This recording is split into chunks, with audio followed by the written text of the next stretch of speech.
नमस्कार मुलांनो, कसे आहात तुम्ही? मजेत ना? तर मुलांनो, आज आपण निबंधाचा एक प्रकार बघणार आहोत. निबंध. हां, तर निबंध मतलब क्या बच्चों कि ऐसे.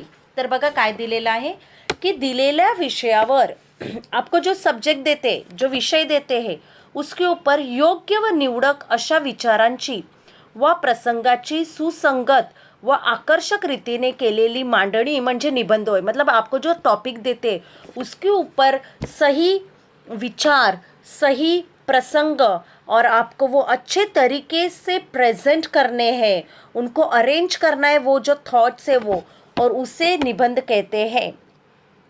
आपल्याला निबंधाला परीक्षेत अधिक गुण मिळावेत असे वाटत असेल तर त्या त्या विषयाला अनुसरून हिंदी, इंग्रजी किंवा मराठी भाषेतील काही अवतरणे देणे अधिक योग्य ठरेल. बच्चों देखो, यहाँ पे हम लोग बात मराठी सब्जेक्ट की कर रहे. तो मराठी के लिए अवतरणे मतलब कोई भी कोट्स या सुविचार या कहावतें, हाँ, उसे कहते हैं.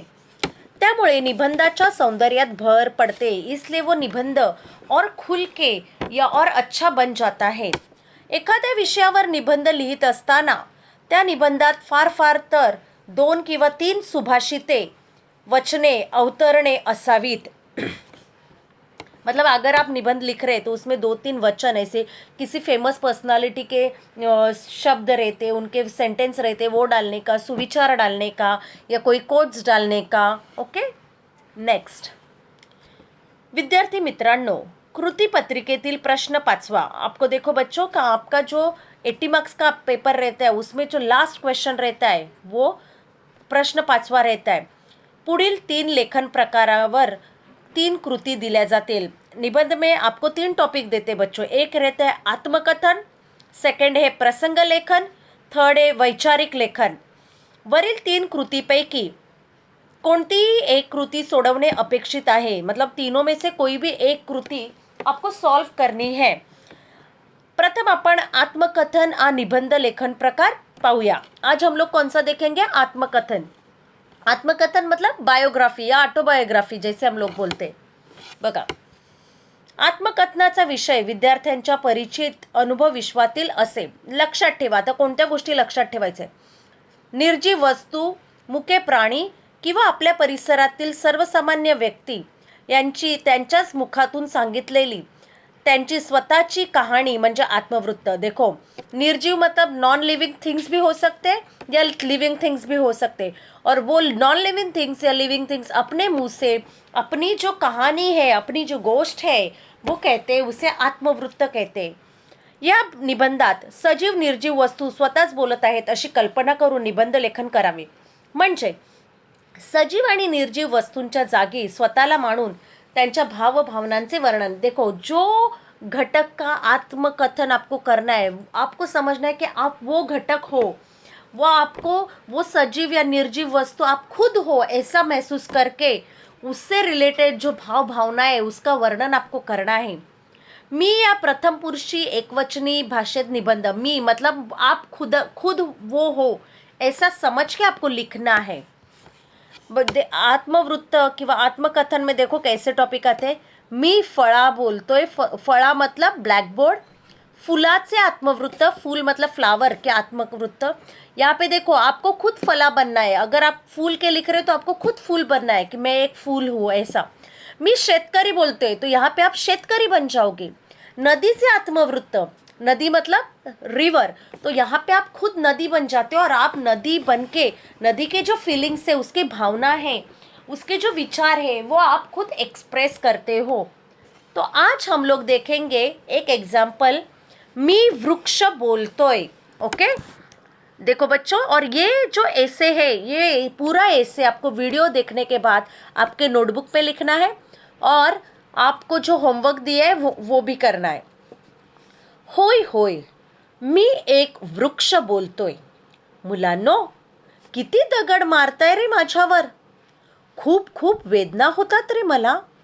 काल एक काका आले आणि माझ्यावर कुऱ्हाडीचा घाव घालून माझी फांदी कापली. तुम्हीच सांगा, तुमचा जर एक हात कापला तर तुमची काय हालत होईल. तुम्हाला साधा चिमटा जरी काढला तर तुम्ही मोठ्याने आई ग म्हणून ओरडता. पण मला पण जीव आहे, मन आहे, हे मात्र तुम्हाला कळतच नाही. म्हणून आज मी तुमच्याशी खूप खूप बोलणार आहे. ऐकणार ना तुम्ही? देखो यहाँ पे क्वेश्चन पूछा है, यहाँ पे देखो बच्चों स्टार्ट देखो कैसे की है कि वो वृक्ष मतलब आप खुद वो वृक्ष बन गए हो और आप बात कर रहे हो की मुलांनो किती दगड मारता, मला खूप त्रास होतो, मला वेदना होतात. मला एक काका आले, त्याने माझ्या कुऱ्हाडीचा घाव घालून माझी फांदी कापली. माझी फांदी म्हणजे माझं शरीराचा एक अवयव आहे. हा, मला पण जीव आहे, मन आहे, हे मात्र तुम्हाला कळतच नाही. म्हणून आज मी तुमच्याशी खूप खूप बोलणार आहे. ऐकणार ना तुम्ही?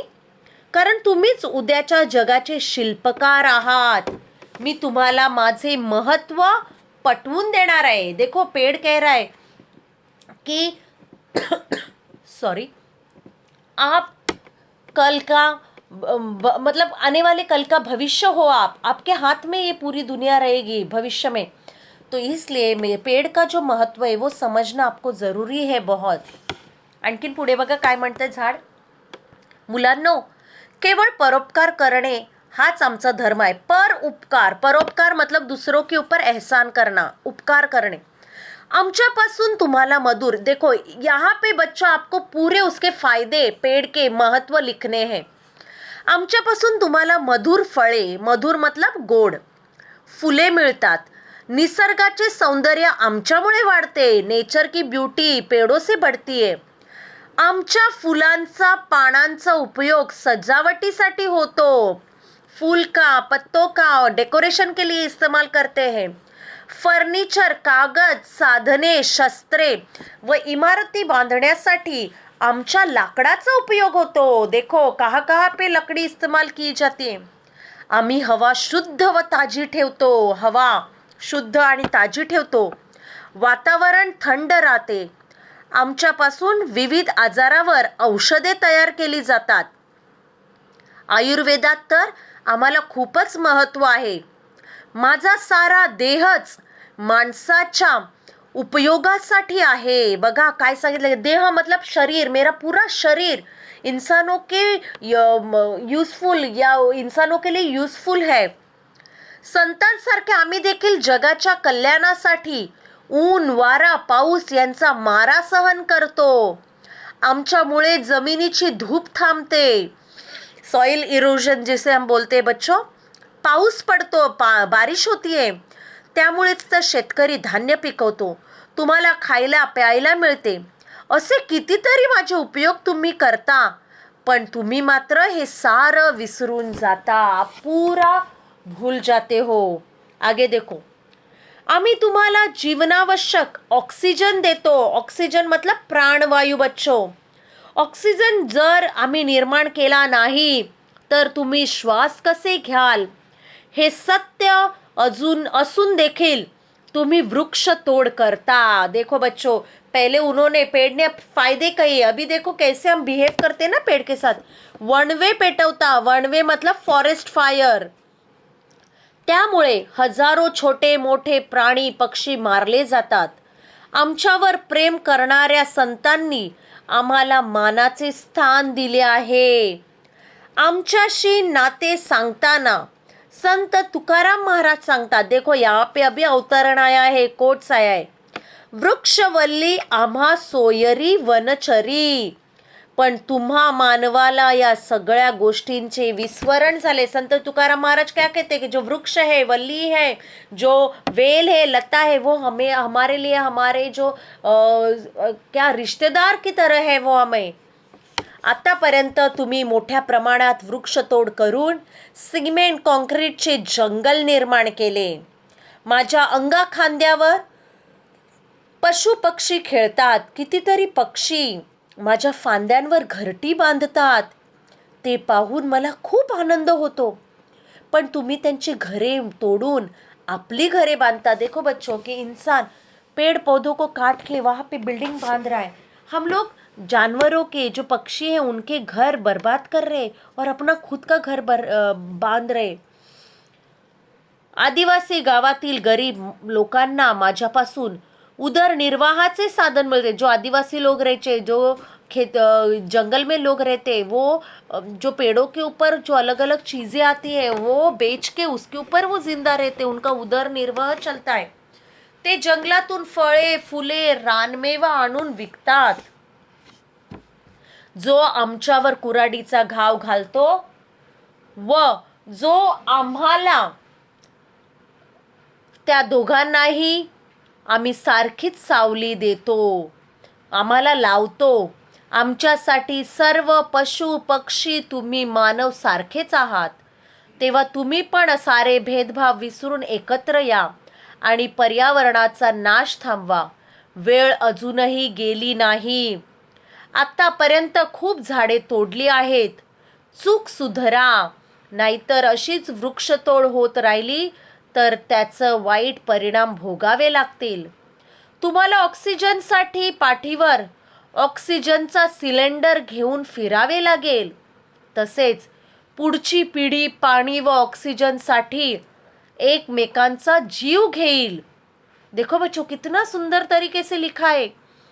आमच्यासाठी आनंददायक गोष्ट म्हणजे काही वृक्ष प्रेमी लोक आम्हाला वाचवण्यासाठी आंदोलन करीत आहेत। सरकार देखील जागतिक पर्यावरण दिन, एनवायरमेंट डे, वन महोत्सव, फॉरेस्ट डे, जैसे हम लोग बोलते हैं ना, जंगल महोत्सव सुरू करून लोकांमार्फत वृक्षतोडीच्या दुष्परिणामाबाबत जागरूकता निर्माण करीत आहेत।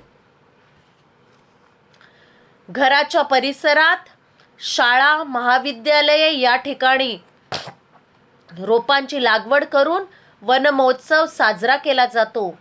हे पाहून आम्ही स्वतः खूप भाग्यवान समजतो।